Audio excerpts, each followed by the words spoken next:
We want to speak with Dr. Maria Zakaria. He is a medical officer and the executive director of the Institute for Social Research and Development. Doc, good afternoon and thank you very much for joining us. Yeah, good afternoon and thank you very much for the opportunity. Great. You have had a particular issue with the decision by the doctors to embark on strike and have been, you've been attributed to that comment that says that their demands are outrageous. Why so? You are also a medical doctor. You think it is out of the purview of what government should do for them? No, actually, that is not the thrust of my argument. The thrust of my argument has to do with the use of the life and welfare of patients as a means of bargaining for an improvement in the working conditions of doctors.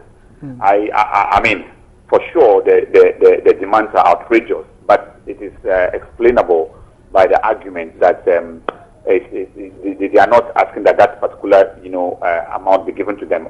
Everybody knows that what has been put on the table is not something that the economy can support, so not something that other people, if they were to demand same from government, it's not something that can work. So even as that particular document was presented, I believe that GMA and its leadership itself does not believe that this is what is really appropriate to request by way of conditions of service. Right. So basically that is the argument of our group. Okay. But what do you think could be the bargaining chip for the doctors? Because the only thing they could do is to suspend services, and that is what they've done. What else do you think could be the alternative? Yes, so for instance, we've argued that one of the ways to put government, against the wall, to more or less render the service without charging for the services. So that can put pressure on government to provide funding for, the running of facilities across the country. And how so? You render the service without charging? I don't understand. Please help me.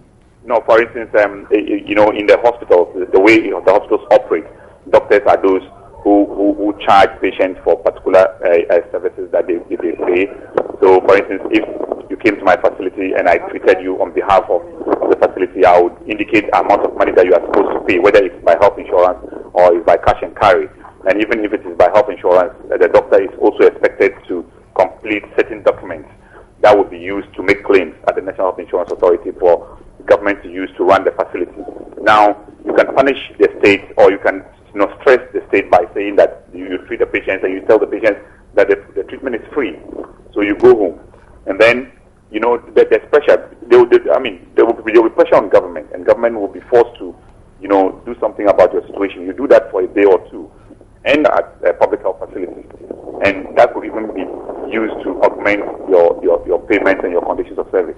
There are several other things that could be looked at, but our argument is that, one particular of them should be ruled out completely in the options for consideration. The option of strike, the option of the use of the welfare and life of patients as a bargaining chip for the improvement in working conditions should be ruled out of all possible options that doctors will be considering as a means to push government to more or less, succumb to its needs. Again, it is in the light of this viewpoint that the state has decided to make it an essential service. And as an essential service, we are not supposed to embark on strike action by law. This is to recognize the importance of life. Again, we've also argued that the Hippocratic oath that we swear, it's a binding oath, and it's an oath that you cannot lie against. If you lie against or act against that oath, what you are doing technically is that you are committing perjury. Okay. You are lying under oath. Okay. You understand? That's a very interesting angle you raised to this debate. But you formed an association a few years back, that is in 2013, when a similar strike came, was embarked upon by medical doctors. Do you still have that group in place? And what are you doing? If you can briefly make this answer brief for me, what are you doing about the strike, the current strike? Yes, currently we are appealing to our colleagues to rescind their decision and to return to work. We are also mobilizing a number of doctors who think that the there are a lot of doctors in the country who think that the welfare and life of the patients should not be used. So we're mobilizing such doctors to be able to provide, essential service at critical points to ensure that, the gaps in healthcare delivery that will be created as a result of this strike is reduced, if not eliminated overall. Again, all right. we are appealing to several other stakeholders. We are working behind the scenes to just ensure that this thing doesn't happen again. We are also appealing and lobbying, with government to see what actions can be taken to solve this problem once and for all, and then to ensure that the strike is called off.